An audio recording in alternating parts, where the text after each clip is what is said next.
안녕하십니까. 세상 읽어주는 남자 이상훈입니다. 오늘은 AMD와 삼성의 링크설을 집중 해부해보는 시간을 갖겠습니다. 일전에도 말씀드렸지만 이 삼성에게 AMD는 잡힐 듯 잡히지 않는 팹리스였습니다. 이 삼성은 엔비디아 GPU 암페어를 8나노에서 만들어 본 경험이 있고 AP 중에서는 퀄컴의 최고 사양 AP라는 스냅드래곤 8 시리즈도 4나노에서 제작해 봤습니다. 하지만 AMD 칩은 전무한데요.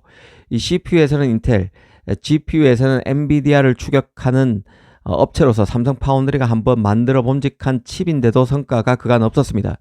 그런 관점에서 AMD 칩 물량을 삼성이 유치할 수만 있다면 굉장히 의미 있는 이슈가 될 수밖에 없습니다. 그런데 최근 눈에 띄는 소식이 있었죠. 유명 tip스터 감마제로 버스트가 AMD가 차세대 칩인 젠5 CPU를 삼성 4나노와 TSMC 3나노에서 만들 것이라고 업로드했습니다. 그 근거는 링크드인의 직원 프로필과 프로젝트를 기반으로 방대한 데이터 목록을 작성해 보니 그런 결과가 나왔다는 것인데요. AMD가 젠5 코어 아키텍처에 4나노와 3나노 노드를 혼합해 사용하고 칩의 일부는 삼성 4나노를 활용한다는 것입니다. 아무래도 기술력이 조금 더 떨어져도 괜찮는 일부 다이부터 삼성 4나노를 활용한다는 것이죠. 이 소식이 학대 재생산되면서 국내외 언론들이 받아쓰고 있는 양상입니다. 이번 소식도 이전처럼 한 차례 루머로 끝날 것인지 아니면 구체적인 결실로 나타날지는 아직 판단하기는 이릅니다. 다만 현재 칩 시장이 이전과 다른 환경인 것만도 분명한데요. 개인적으로는 대략 5가지 측면에서 AMD가 삼성 파운드리, 특히 첨단 노드로 꼽히는 4나노를 진지하게 숙고할 필요가 있다는 생각입니다. 이런 점에 대해서 짚어드리겠습니다. 일단 가장 먼저 꼽을 수 있는 게 삼성의 4나노 수율 향상입니다. 이와 관련해서는 여러 얘기가 나돌고 있는데요. 이 하이투자증권은 삼성 파운드리 4나노 수율이 75%를 넘어섰고 TSMC의 4나노 수율은 80%라고 보고서를 쓴 적이 있습니다. 유명 팁스터 레베그너스 같은 경우는 애플 경영진의 노출록이라면서 삼성의 4나노 수율이 급격히 개선돼 이제 TSMC와 비슷한 수준까지 올랐다는 내용을 업로드하기도 했습니다. 이 삼성이 먼저 잡았던 퀄컴 칩을 잇따라 놓치면서 4나노에서 절치부심했고 그 결과가 나타나고 있다는 징후가 보이기 있기 때문에 AMD가 엔트리 레벨, 미드레인지 레벨부터 삼성을 테스트할 필요성을 느꼈을 것이라는 뜻입니다. 두 번째는 삼성이 4나노에서 HPC 칩 전문 노드를 내놨다는 점도 유심히 봐야 하는데요. 이는 이전에 볼 수 없었던 모습입니다. 결국 프로는 디테일에서 승부가 갈립니다. 삼성이 고성능 컴퓨팅 HPC 칩 전문 노드인 SF4X를 선보였다는 얘기는 삼성이 시장 수율을 잡을 수 있다는 자신감이 없으면 하기 힘든 일입니다.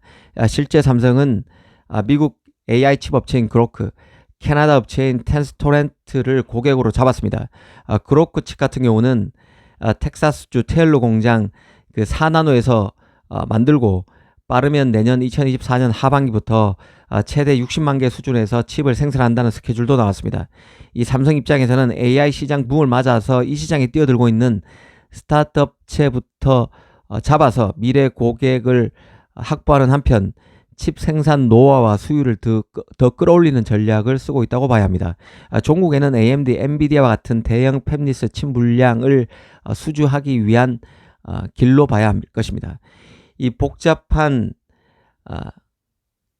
TSMC 내 생산 캐파 확보를 위한 경쟁 구도도 AMD로서는 골칫거리가 될 수밖에 없는데요.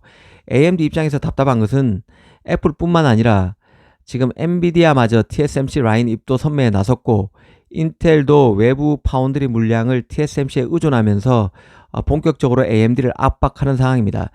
특히 엔비디아 같은 경우는 A100, H100, A800, H800에 이어서 블랙엘 GPU도 곧 내놓을 태세죠.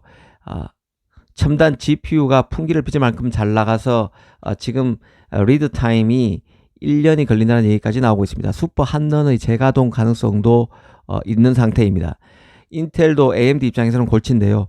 이 모건 스탠리 같은 경우는 내년인 2024년 인텔 CPU 가운데 많게는 4분의 1, 적게는 5분의 1 정도가 TSMC의 3나노급 노드에서 제작될 것이란 보고서를 냈습니다. 특히 인텔과 애플이 서로 TSMC의 3나노, 4나노에 몰릴 경우에 AMD가 원하는 CPU 로드맵에 차질이 빚어질 가능성이 있습니다. AMD 입장에서는 그간 애플에 눌려 있었는데요. 이제는 TSMC 매출 비중에서도 자신보다 훨씬 못했던 엔비디아, 인텔의 노골적 견제까지 받아야 하는 입장이 됐습니다.